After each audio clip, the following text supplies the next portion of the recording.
आता खांद्यावरील रुमाल पिशवीत टाकला आणि गेम फसला, असं या महिला अधिकाऱ्यासोबत काय घडलं पहा. छत्रपती संभाजीनगरच्या रेल्वे स्टेशनजवळ GST भवन कार्यालयाजवळ ही घटना घडली. कांचन कांबळे असं या महिला अधिकाऱ्याचे नाव आहे. त्यांनी राशन दुकानाचे निलंबन आदेश मागे घेण्यासाठी 40,000ची लाच घेतली होती. तसेच तक्रारदारांनी लाच दिल्यानंतर रुमाल पिशवीत टाकताच ACBने कारवाई केली. या कारवाईत कांबळे यांच्या घरातून 1,29,000 रुपये रोख तसेच 5,000चे दागिने आणि 13 लाखांचे 4 चाकी वाहन जप्त करण्यात आले. तक्रारदाराचे गंगापूर तालुक्यातील काटे पिंपळगाव येथे राशन दुकान आहे. काही कारणामुळे दुकानाचे निलंबन झाले होते.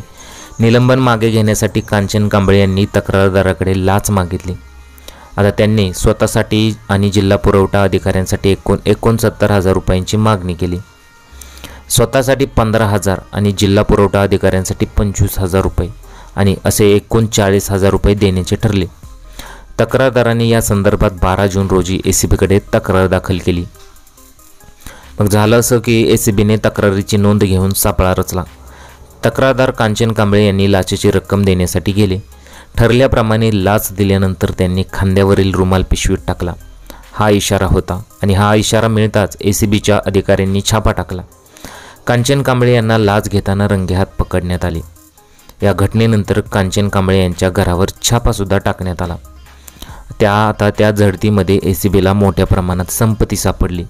घराच्या झडतीमध्ये 1,29,000 रुपये रोख, 5,000 रुपयांची दागिने, 13 लाखांचे 4 चाकी वाहन ACBने जप्त केले. दरम्यान कांचन कांबळे यांच्या विरोधात वेदांतनगर पोलीस ठाण्यात गुन्हा दाखल करण्यात आला. पोलीस या प्रकरणाचा अधिक तपास तर करणारच आहेत. या कारवाईमुळे लाच घेणाऱ्या अधिकाऱ्यांमध्ये खळबळ उडालेली आहे. तर अशी ही घटना छत्रपती संभाजीनगरमधून संपूर्ण जी होती ती समोर आलेली आहे. आता महिला अधिकाऱ्यांमध्ये सुद्धा लाचेचे प्रमाण घेण्याचे वाढलेले आहे. पुरुष मंडळीच नाही तर महिलांमध्ये सुद्धा अशा प्रकारची वाढ आता दिसून येत आहे. तुमच्या प्रतिक्रिया आम्हाला कमेंट बॉक्समध्ये जरूर कळवा.